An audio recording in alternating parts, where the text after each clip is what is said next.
ভোর হলে জমে ওঠে পটুয়াখালীর বড় মৎস্য অবতরণ কেন্দ্র আলিপুর মহিপুর ঘাট। এই আড়তগুলোর ব্যস্ততা সারা বছর থাকে, কিন্তু বর্তমান মাছের পরিমাণ বাড়লেও দেখা নেই বড় ইলিশের। মনকে মন উন্মুক্ত ডাকে মাছ বিক্রি হচ্ছে, যার ওজন ৩০০ থেকে ৫০০ গ্রাম। বন্দরে মাছ বিক্রি হয় ৩০ থেকে ৩৫টি আড়তে, যার প্রতিটি আড়তে আবার ৩-৪টি ট্রলারে মাছ বিক্রি করে। এ ট্রলারগুলোর কিছু এ বন্দরে থাকলেও বাকিগুলো চট্টগ্রাম, কক্সবাজার, বাঁশখালী, ভোলা, নোয়াখালী, সন্দ্বীপ, হাতিয়া সহ দেশের বিভিন্ন স্থান থেকে এসে এখানে মাছ বিক্রি করেন। যখন সমুদ্রে মাছ দেখা যায় তখন হাঁক ডাকে মুখর থাকে এ বন্দর।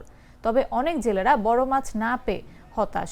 ছোট মাছ পরিমাণে বেশি পেলেও আর্থিকভাবে লাভবান কম হয়, যে কারণে সব জেলেদের আকাঙ্ক্ষা বড় মাছ শিকার করার।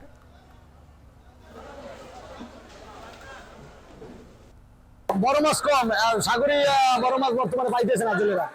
ছোট মাছটা একটু বেশি। এই তো মাছ চলছে সব সাইজেরই, 1 কেজি হইতে শুরু করে 300 গ্রাম পর্যন্ত এই ভিতর মাছগুলো। সবচেয়ে 300 থেকে 400 গ্রামের মাছগুলো বেশি, 250 থেকে 300 গ্রামের মাছগুলো এগুলো সবচেয়ে বেশি। মাছ অপর্যাপ্ত পরিমাণ মাছ যাও আছে, ঝাটকা মাছ, শুধু ছোট মাছ এবং বাজে মাছ, বড় মাছের দেখা নেই। মাছের দাম তুলনামূলক আমাদের এখানে এখনো বেশি। ঢাকায় আমাদের বিভিন্ন জায়গায় যে মাছ চালাই আমরা, বাজারজাত করি, আসলে সব জায়গায় আরো মাছের দাম কম।